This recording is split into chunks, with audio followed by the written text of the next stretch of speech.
Assalamualaikum warahmatullahi wabarakatuh. Halo pemirsa cerita inspiratif dimanapun Anda berada. Salam sejahtera untuk kita semuanya. Semoga kita semua dalam keadaan sehat dan tetap dalam lindungannya. Kembali lagi dengan kami di channel Cerita Inspiratif, di mana kita akan berbagi kisah-kisah inspiratif penuh makna untuk Anda simak.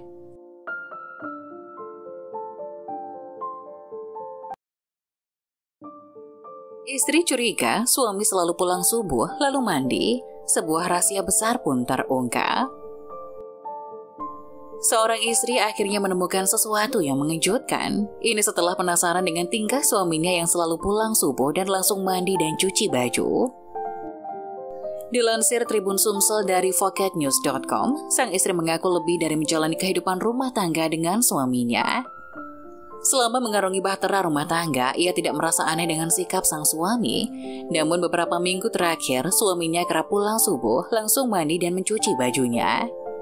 Sepulang kerja, ia langsung pergi mandi, tidak pernah memperhatikanku. Kemudian ia pasti langsung mencuci bajunya.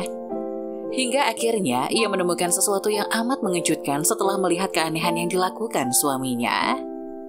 Sebenarnya, kehidupan kami biasa saja. Setelah pacaran beberapa waktu, kami merencanakan pernikahan. Karena kami lahir di desa, biasanya cuma perlu mendaftarkan diri di KUA saja, tidak mengadakan pesta apapun. Setahu kami juga tidak berencana begitu cepat punya anak. Setelah menikah setahun, suamiku akhirnya mendapat kenaikan gaji dan bisa menabung sedikit. Ditambah dengan uang pinjaman ke sanak saudara, akhirnya kami beli rumah kecil.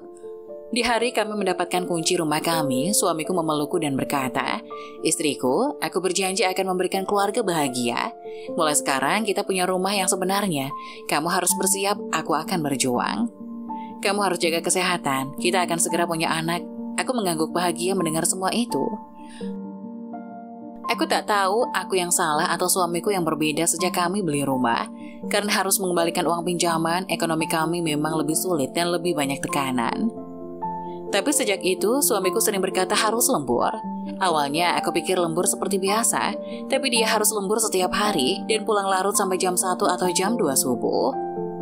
Sepulang kerja, ia langsung pergi mandi dan tidak pernah memperhatikanku. Kemudian, ia pasti langsung mencuci bajunya.